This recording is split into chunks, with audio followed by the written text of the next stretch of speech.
პოლიტიკური გაერთიანება სამართლიანი საქართველოსთვის ხელმძღვანელმა სერგო ჯავახიძემ დღეს ბათუმის მოსახლეობას პარტიული სია და მაჟორიტარი დეპუტატობის კანდიდატები წარუდგინა. პარტიული სია 11 კაციანია და მასში გენდერული ბალანსი ნაწილობრივ დაცულია.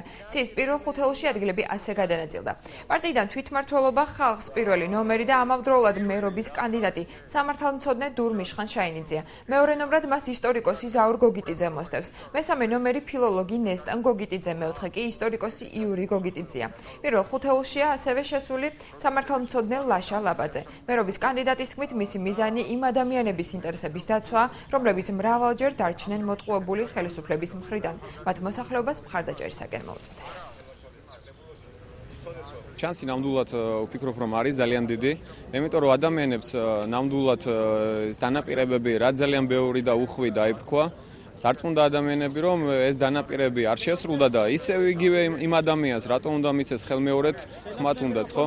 გამომდინარე აქედან ადამიანების მოლოდინი არის ვიღაც ახალი სახე გამოჩნდეს და მე ვფიქრობ, ვარ ის ადამიანი, რომელსაც შემწევს უნარი და ძალა, რომ ბათუმელები ნამდვილად გავაკვირვო.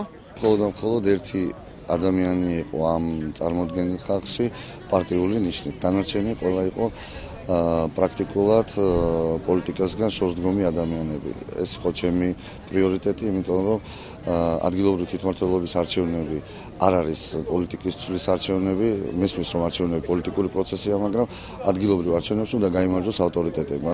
გაჭირვებული ხალხი ცხოვრობს 25 ბატალიონში და 53 ბატალიონში. დღესდღეობით არავისგან არ ყოფილა დახმარება.